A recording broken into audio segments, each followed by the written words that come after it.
Alhamdulillah, alhamdulilladzi khalaqa samawati wal arda wa ja'ala dhulumati nur sumalladzina kafaru bi rabbihim ya'dilun walladzi khalaqa kullin summa qadara ba'sa sama inda suma'atun tantarun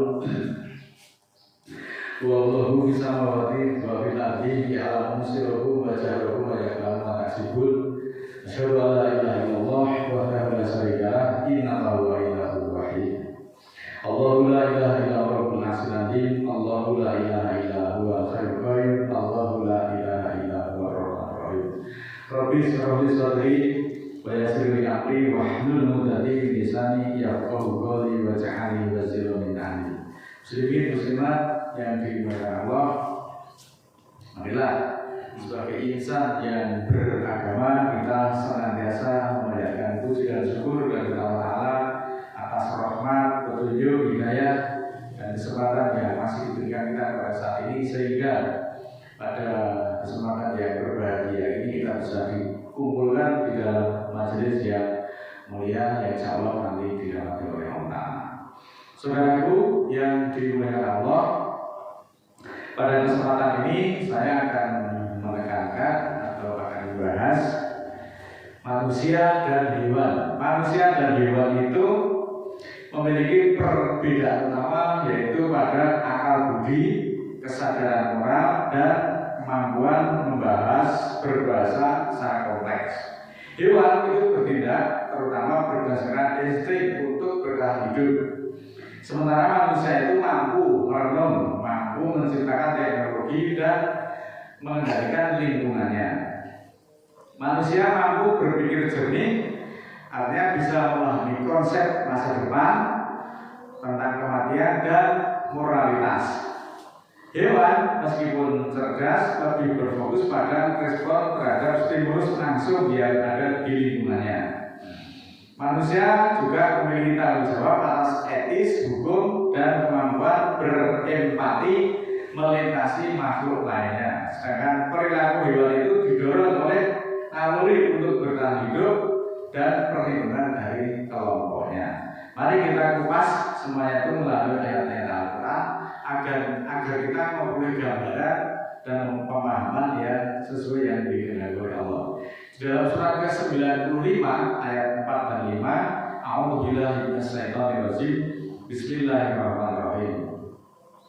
Laqad khalaqal insana fi ahsani taqwim suwaradahu asfala safilin. Ya, artinya sesungguhnya kami menciptakan manusia itu dalam perwujudan yang lebih baik. Kemudian kami akan kembalikan dia, manusia itu, pada tempat yang serendah-rendahnya, yaitu dalam neraka jahanam. Allah telah menciptakan manusia dalam bentuk dan kesempurnaan yang sebaik-baiknya, baik secara fisik, akal budi maupun rohani. Yang semua itu jauh lebih unggul dibandingkan dengan makhluk hidup lainnya, seperti halnya juga dengan binatang atau hewan. Berbeda dengan hewan, manusia itu dibekali akal, dibekali pikiran dan hati nurani, sehingga memungkinkan manusia itu untuk membedakan yang baik dengan yang buruk, serta mengemban tugas sebagai khalifah di muka bumi. Namun kesempurnaan fisik maupun akal dan sifat mereka itu tidak akan menyelamatkan dari azab Allah apabila manusia itu berpaling dari petunjuk Allah dan mengabaikan perintah-perintah Allah yang ada di dalam Al-Quran. Mari kita simak dalam surat ke-7 ayat 179 selengkapnya sebagai berikut.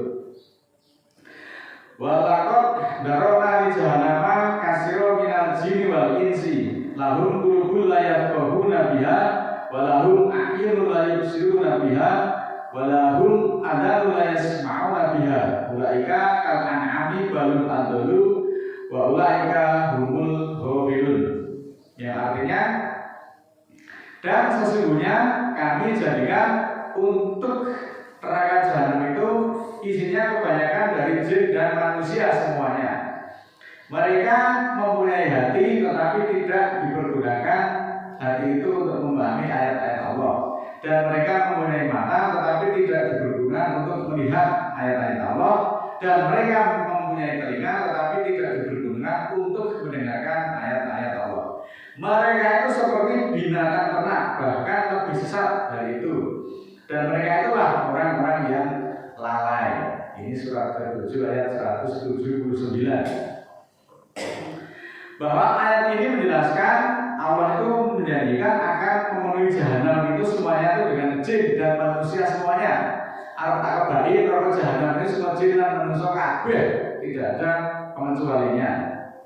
Kenapa justru manusia itu lebih besar dari binatang ternak? Karena yang pertama, manusia itu diberikan kolbu atau yang sering disebut dengan hati nurani. Tetapi dengan hati nurani itu tidak digunakan untuk memahami kebesaran dan keesaan Allah. Manusia diberi mata, namun matanya tidak berguna untuk melihat tanda-tanda kekuasaan Allah, kebesaran Allah melalui alam semesta dan kemudian memahami ayat-ayat Allah. Juga manusia diberikan telinga, namun telinganya itu tidak digunakan untuk mendengar ataupun merenungkan ayat-ayat Allah. Sehingga orang tersebut dikatakan orang-orang yang lalai, dia sesat, lebih sesat dari binatang ternak. Orang-orang yang lalai itu tak lebih dari binatang. Binatang itu ya hanya hidup, makan, tidur, kawin, terus mati, terus habis. Dia tidak mempertanggungjawabkan perbuatan-perbuatannya. Beda dengan manusia. Itulah orang-orang yang lalai, gambarnya seperti binatang ternak. Binatang ternak itu seperti sapi, kambing. Mereka hidup menggunakan insting untuk mencari manfaat dan menghindari bahaya. Sementara manusia yang sesat itu justru seringkali secara sadar memilih jalan yang membahayakan dirinya di akhirat, meskipun manusia itu diberi akal ataupun hati nurani tersebut. Binatang ternak itu tetap taat pada fitrahnya, pada penciptaannya, dan memberikan manfaat bagi manusia seperti bisa diambil susunya, telurnya ataupun dagingnya, bahkan juga bisa dimanfaatkan tenaganya. Sementara itu apa yang bisa diharapkan dari manusia yang justru iman dan mentalnya itu rusak? Mereka tidak akan bisa diharapkan apa-apa selain kerusakan yang akan diwariskan. Nah, pendek kata, derajat manusia itu akan menjadi lebih tinggi dari malaikat jika manusia itu beriman dengan ayat-ayat Al-Quran. Namun dia akan bisa jatuh kepada tempat yang paling rendah, bahkan lebih rendah dari hewan jika mereka mengikuti hawa nafsu dan mengabaikan petunjuk dari Allah yang ada di dalam Al-Quran. Maka perhatikan betul perintah-perintah Allah tersebut. Allah kemudian juga menegaskan di dalam surat ke-7 ayat 176, walau sina la rafa'nahu biha walakinahu ahlada ilal ardi wa taba'a hawahu famasaluhu kamasalil kalbi in tahmil alaihi yalhas aw taqruhu yalhas dalika masalul qaumil ladzina kadabu bi ayatina faqasusil qasasa la'allahum yatafakkarun. Ya, artinya, dan kalau kami kehendaki sesungguhnya akan kami tinggikan derajat manusia itu dengan ayat-ayatku, dengan Al-Quran. Tetapi dia cenderung kepada dunia dan menuruti hawa nafsu yang rendah. Maka perumpamaannya mereka seperti anjing. Anjing itu jika akan menghalau, dia hanya akan menjulurkan lidahnya, hanya akan melet-melet. Demikian juga ketika anjing itu dibiarkan, dia juga hanya akan menjulurkan lidahnya, hanya melet-melet. Demikianlah perumpamaan orang yang mendustakan ayat-ayat kami. Maka ceritakanlah Bapak Susil Kososo, cerita ini, Kosos ini kisahkan kepada mereka agar mereka berpikir. Nah, ayat ini sebenarnya sangat sarkasme. Allah memberi gambaran yang sangat keras di dalam surat ke-7 ayat 176, bahwa sesungguhnya Allah berkehendak meninggikan derajat dari manusia dengan ayat-ayat Al-Quran. Karena Al-Quran itu berfungsi sebagai pedoman hidup yang paripurna, yang akan menuntun akal, membersihkan jiwa, dan membentuk karakter yang berakhlak mulia. Itu jika diamalkan. Pemahaman yang benar akan memicu pengamalan ilmu, sehingga orang-orang yang paham Al-Quran akan menjadi individu yang bermanfaat dan dicintai oleh Allah dan juga dicintai oleh sesama karena hidupnya bermanfaat.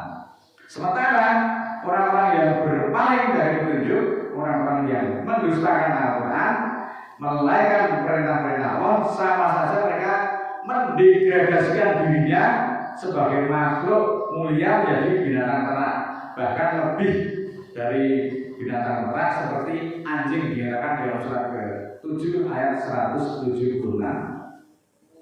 Ulaika ladina tara mudhalalata bil huda fama rabihat tijaratahumul wa ma kanu muhtadun. Surat Al-Baqarah surat kedua ayat 16. Mereka itulah orang-orang yang membeli kesesatan dengan petunjuk, maka tidaklah beruntung pernikahan mereka dan tidaklah mereka akan mendapat petunjuk.